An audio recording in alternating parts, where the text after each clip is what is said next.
কি হো আপনার কি? আমি আপনার অনুগত বন্ধু। মহারাজ আমায় বিশ্বাস করুন, আপনার জন্যই পার্বত্য সৈন্য প্রাণ দিল। আমি এই অশিক্ষিত পার্বত্য সৈন্যকে দিক কোথায় শিক্ষিত করে তুলব।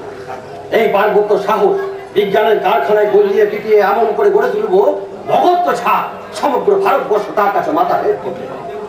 কিন্তু নন্দের মন্ত্রী শুনেছি অতি গুণ, অতি বুদ্ধিমান। জানি চন্দ্রকে, আমার পক্ষে নন্দের পুরাতন মন্ত্রী কাতরণ আছেন, আর আমি তাকে পাঠিয়েছি কৌশলী বিচক্ষণ চাণক্যকে ডেকে আনবার জন্য। এই চাণক্যকে শুনেছি তিনি একজন অতি বুদ্ধিমান, বিচক্ষণ, একনিষ্ঠ ব্রাহ্মণ। নন্দের প্রতি তার ক্রোধ অনেকদিন থেকে ধোঁয়া ছিল, এখন বাতাস পেয়ে সেটা জ্বলে উঠেছে। তিনি নাকি জাদুও জানেন। কিরকম?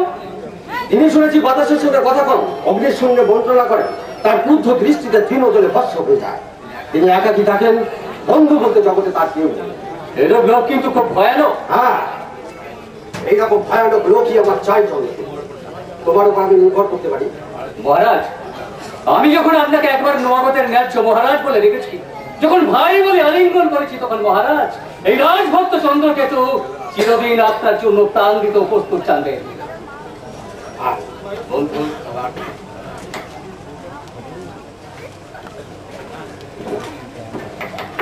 তাহলে আমার আর কোনো চিন্তা নাই।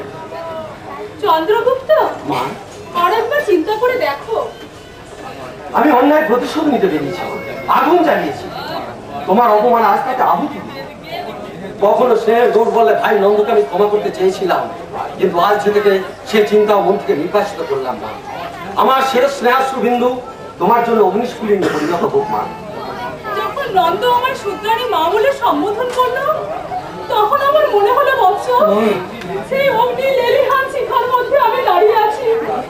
তারপর যখন তার আজ্ঞার বাঁচাল আমার কেস আকর্ষণ। মাগো জয় সম্বন্ধে যদি এতটুকু সন্দেহ ছিল, এখন তার বিন্দু মাত্র নাই মা। গৌরীতা সীতা রশ্রু জলে লঙ্কা ভেসে গেল, লাঞ্ছিতা দ্রৌপদীর ক্রোধে কুরুবংশ ধ্বংস হলো। অবলার উপর অত্যাচারে একটা জাতি উচ্ছন্নে বাঁচায় মা। আর এই নন্দ বংশ তো কোন ছাড়, আমি এর যোগ্য প্রতিশোধ নেব না। সেই আশায় জীবন ধারণ করে রইলাম বৎস।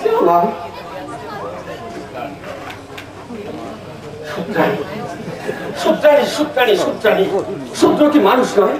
ক্ষত্রিয়ের মতো তার কি হস্তপদ নেই, মস্তিষ্ক নাই, হৃদয় নাই? এত ঘৃণা! আমিও দেখাবো যে সে মানুষ।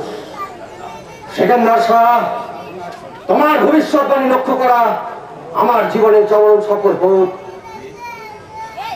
চুপ করা। আমি কাপ্তান। ও কাপ্তান, চলো আসছেন পূজা সাঙ্গ করে আসছেন। কিরকম দেখ? মথিত সমুদ্রের মতো, জানি না গরম উঠে কি হবে। এবারে তার চেহারাটা আমার বড় একটা ভালো লাগলো। কেন কেন? আমি এ সংবাদ দেওয়া মাত্র তার গম্ভীর মুখখানা সহসা প্রত্যুষের মতো যুক্ত হয়ে আবার তৎক্ষণাৎ গধূলির মতো লাল হয়ে গেছে। তার শীর্ণ দেহখানি প্রদীপ শিখার মতো কেঁপে আবার অষ্ট প্রান্তে একটা ব্যঙ্গ হাস্য জেগে ধীরে ধীরে মিলিয়ে গেল। শিশে এক অদ্ভুত মূর্তি, অষ্টদশ সমুদ্র, মুখ পাংশ, ললাটে গভীর রেখা, কৃষ্ণবঙ্গ চক্ষু দুইটির তীক্ষ্ণ স্থির দৃষ্টি দূর শূন্যে চেয়ে রইল। অদ্ভুত। তা কখন আসবেন? কি ওই তো ওই তো কে? ওটা নেই তো চাণক্য পণ্ডিত। মিনি চাণক্য?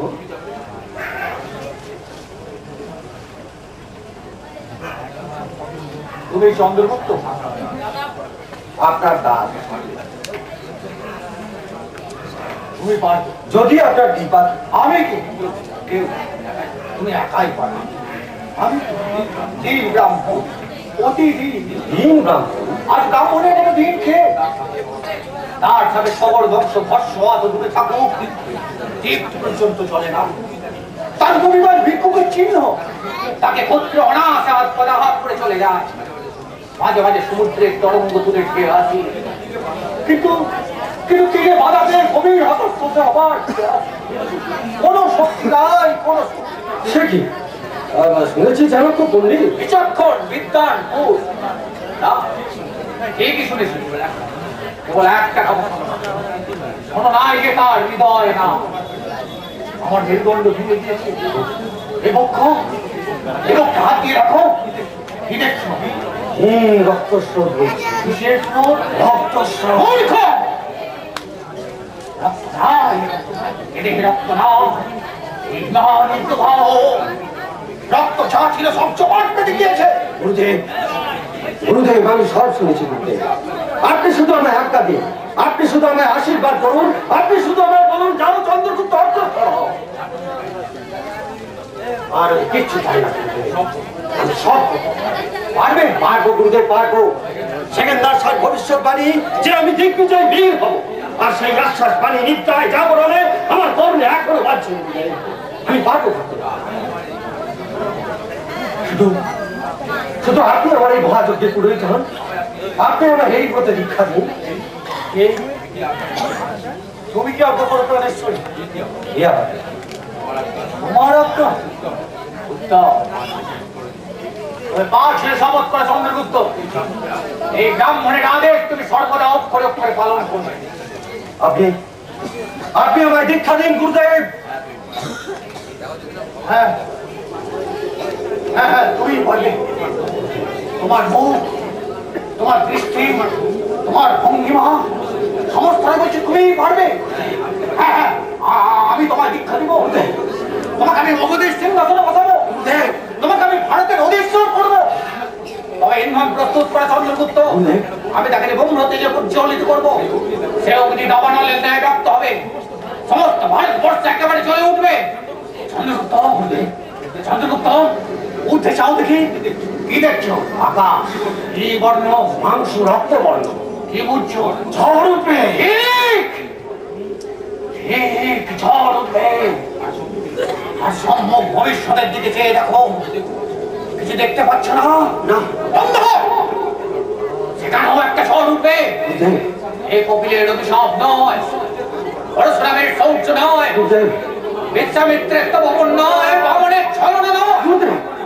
এই ব্রাহ্মণের বুদ্ধি, সূত্রের নিষ্ঠা, ব্রাহ্মণের সাধনা, সূত্রের প্রতিহিংসা, ব্রাহ্মণের তেজ আর সূত্রের শক্তি, স্বর্গবর্ত একসঙ্গে। আর বর্ণের চন্দ্রগুপ্ত ওঠো। আমি আমার চক্ষু সম্মুখে কি দেখছি জানো? কি বলতে? এই প্রথম পিতা প্রচলিতা প্রবাহিতা রক্ত সদস্যিনী ভৈরবী ভারতভূমের পরিবর্তে এক রত্ন অলঙ্কার, সঙ্গীত মুখরা, পুষ্প উজ্জ্বলা, হাস্যময়ী জননী, জল পর্যন্ত বিশাল এক সাম্রাজ্য। সেই সাম্রাজ্যের প্রতিষ্ঠাতা তুমি। হ্যাঁ, সেই সাম্রাজ্যের প্রতিষ্ঠাতা তুমি। আর তার পুরোহিত এই ব্রাহ্মণ